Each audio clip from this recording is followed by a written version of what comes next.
আমার বাচ্চা গাজর খেতে চায় না, আমার বাচ্চা এই ফল খেতে চায় না, এমন জিনিস খেতে চায় না। এর সহজ একটি সমাধান আজ আপনাদের সাথে আমি শেয়ার করব। গাজরের কাস্টার্ড ডেজার্ট। এই ডেজার্টটি যে কেউ বানাতে পারবেন, এতটাই সহজভাবে আমি আপনাদের সাথে শেয়ার করার চেষ্টা করব। আর সারা ব্লগ মানেই সহজ recipe. So without any further delay let's start our cooking. গাজর নিয়েছি আমি এখানে 4 থেকে 5টি গাজর। গাজরগুলোকে পরিষ্কার করে ধুয়ে নিয়েছি আর এখন গ্রেটার দিয়ে গ্রেট করে নিচ্ছি। এই গাজরগুলো কিন্তু এখন শীতের সময় অনুযায়ী অনেক দামটা কম যাচ্ছে। এখনই চাইলে কিন্তু আপনারা বাচ্চাদেরকে পরিপূর্ণ পুষ্টিটা দিতে পারেন এই গাজরের ভিটামিন ইটা। এখন আমি কিন্তু গাজরগুলোকে একটি পেনে আমি এখন গাজরগুলোকে দিয়ে দিয়েছি 2 টেবিল চামচ পরিমাণ চিনি অ্যাড করেছি আর দিয়ে দিয়েছি সামান্য একটু লবণ। অনেকেই মিষ্টি খাবারে লবণটা খায় না, তো সেই ক্ষেত্রে আপনারা কিন্তু লবণটা না দিলেও পারেন, কোনো সমস্যা নেই।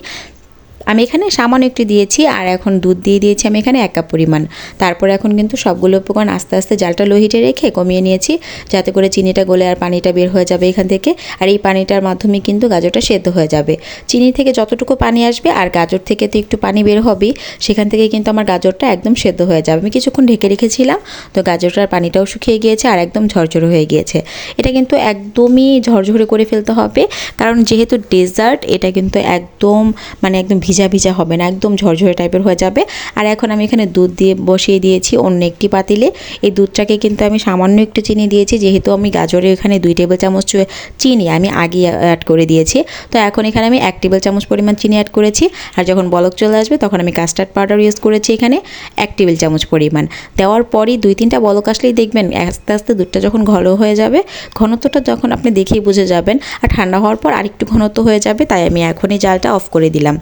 এখন কিন্তু আমি গাজরগুলোকে যে পাত্রে আমি ডেকোরেশনটা করব সেখানে আমি গাজর কিছুটা দিয়ে তারপর উপর থেকে এই কাস্টার্ড যে মিল্কটা আমি রেডি করেছিলাম সেটা দিয়ে দিচ্ছি উপর থেকে। আর তারপর উপর দিয়ে কিভাবে আমি করছি দেখুন, এভাবে সাইড দিয়ে ডেকোরেশনটা করবেন। আসলে বাচ্চারা দেখেই মন চাইবে যে আমি আসলে এটা খাবো। আমার বাচ্চা কিন্তু কোনোভাবেই গাজর খেতে চায় না, একদম বাস্তব একটা কথা, সত্যি একটা কথা। আমার ছেলে মেয়ে কেউ না, গাজর দেখলে নানান বাহানা, দৌড়ে চলে যাবে, গাজর খাবে না, এমন বাহানা কিন্তু আর কখনো দেখাবে না। এখন কিন্তু আমি উপর দিয়ে বাদাম দিয়ে দিয়েছি এখানে কেটে, আর ডেকোরেশনের জন্য সৌন্দর্যের জন্য উপর থেকে 2টো বাদাম দিয়ে দিয়েছি।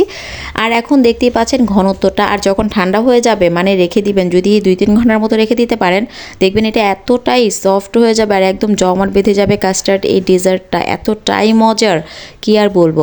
আর আমার বাচ্চারা এখন কিন্তু রেগুলার এই ডেজার্টটা খেতে পছন্দ করে, আর যখন তখনই কিন্তু আমি তাদেরকে বানিয়ে দিতে পারি, কারণ বানাতে সময়টা খুব কম লাগে, 10 মিনিটের মতো সময় লাগে এই ডেজার্টটা আপনার রেডি করতে। আসলেই অনেক মজার, বাসায় ট্রাই করবেন, বাচ্চারা কিন্তু খাবে। আর গাজর খাই না কোনো বাচ্চাই আর কোনোদিনও বলবেন না আজকের পর থেকে আপনার বাচ্চারা গাজর খাবে, এইভাবে বানিয়ে দিবেন। সবাই অনেক ভালো থাকবেন, আজ এই পর্যন্তই, আল্লাহ হাফেজ।